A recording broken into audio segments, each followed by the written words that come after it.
Everyone, good morning. এখন ঘড়িতে বাজে প্রায় 11:15 মতো। তো আজ আমি যাচ্ছি ব্যান্ড রিহার্সালে। চলো যাওয়া যাক। আমি পুরো রেডি হয়ে নিয়েছি, পিচ কালারের একটা কুর্তি পরেছি। সো চলো, আমার অলমোস্ট মেকআপ কমপ্লিট। সেরকম কিছু করিনি, জাস্ট একটু ফাউন্ডেশন, টিন্ট আর লিপস্টিক আর কাজল, দ্যাটস ইট। চলো, লেটস গো। তাহলে চলো বেরিয়ে পড়লাম ব্যান্ড রিহার্সালে যাওয়ার জন্য। সেদিন একটু মেঘলা মেঘলা ওয়েদার ছিল আর প্রচণ্ড হাওয়া দিচ্ছিল। তো গাড়িতে উঠে বসলাম। একটা কথা, তোমাদের কেমন লাগে জানি না, বাট আমার তো এই মেঘলা দিনে কোথাও যেতে, মানে কোথাও ট্রাভেল করতে আমার দারুণ লাগে। তো স্টেজে ওঠার আগে অনেক পরিশ্রম আর প্র্যাকটিস থাকে। আজ সেই প্রস্তুতিরই কিছু মুহূর্ত আপনাদের সঙ্গে শেয়ার করব। গাড়িতে বসে যেতে যেতে মনে হচ্ছে আজকে রিহার্সালটা বেশ ভালোই জমবে। রাস্তায় যেতে যেতে একটু আড্ডা, একটু গান শোনা, এইভাবেই কেটে গেল পথটা। অবশেষে রিহার্সালের জায়গায় পৌঁছে গেলাম, গাড়ি থেকে নামলাম, আর এবার শুরু হবে আসল ব্যস্ততা। আর দেখুন ইতিমধ্যে পৌঁছেও গেলাম, সব মিউজিশিয়ানরা রেডি, সবাই মিলে ইনস্ট্রুমেন্ট সেট করছে, একটু সাউন্ড চেক, তারপর জমিয়ে হবে রিহার্সাল।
আমাদের band rehearsal almost completed. So এবার আমরা বসবো লাঞ্চ।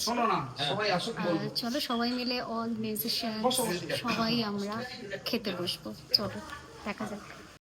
এতক্ষণ ধরে রিহার্সাল করার পর এবার সত্যিই বেশ খিদে পেয়ে গেছে। রিহার্সালের পর একসঙ্গে বসে খাওয়ার মজাটাই আলাদা। গান নিয়ে গল্প, একটু আড্ডা আর সঙ্গে জমিয়ে লাঞ্চ।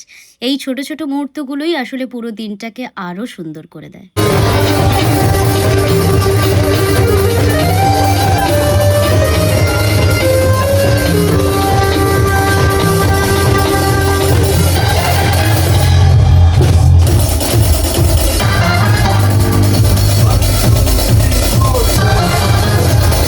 চলো আমাদের এখন রিহার্সাল শেষ হয়ে গেছে, আর এই বা অমিতাভদা, পল্লবীদি সবাই যাচ্ছে আমাদের গাড়িতে তুলতে।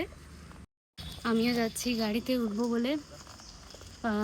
প্রায় 15 থেকে 20টা গান, মানে অনেকগুলো গান হয়েও নি, মানে যেগুলো কমন গান সেগুলো গাইনি, আর যেগুলো একটু আনকমনের ওপর রেখেছি সেইগুলোই একটু রিহার্সাল করেছি।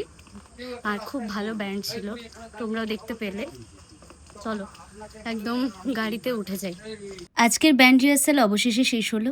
অনেকক্ষণ গান বাজনা আর রিহার্সালের পর এবার বাড়ি ফেরার পালা। সারাদিনের ব্যস্ততার পর একটু ক্লান্ত লাগছে ঠিকই, কিন্তু মনটা বেশ ভালো লাগছে। হ্যাঁ, সো চলো এখন বাড়িতে পৌঁছে গেছি, আর মায়ের সাথে একটু গল্প করছিলাম, মানে আজকে সারাদিন কি হলো কি না হলো। তো চলো এবারে একটু মেকআপটা তুলবো, অনেক টায়ার্ড। আর আজকে আর ব্লগে কি দেখাবো তোমাদের জন্য, একটা খুব বড় ভ্লগ বানালাম আমি, মানে একদিনে এই ব্যান্ড রিহার্সাল থাকলে কীরকম ব্যস্ততার মধ্যে থাকি সেটাই। তো রাতে আর ভাবছি আর কিছু খাবো না, জাস্ট একটু দুমুঠো মুড়ি খাবো, শুকনো মুড়ি, আর জল খেয়ে ঘুমোবো। আর চলো আজকের মতো ভ্লগ এইটুকুই। আর তোমরা আমার চ্যানেলকে সাবস্ক্রাইব করো, আর পারলে একটা লাইক করো, আর ভালো লাগলে কমেন্ট করো। So that's it for today, by.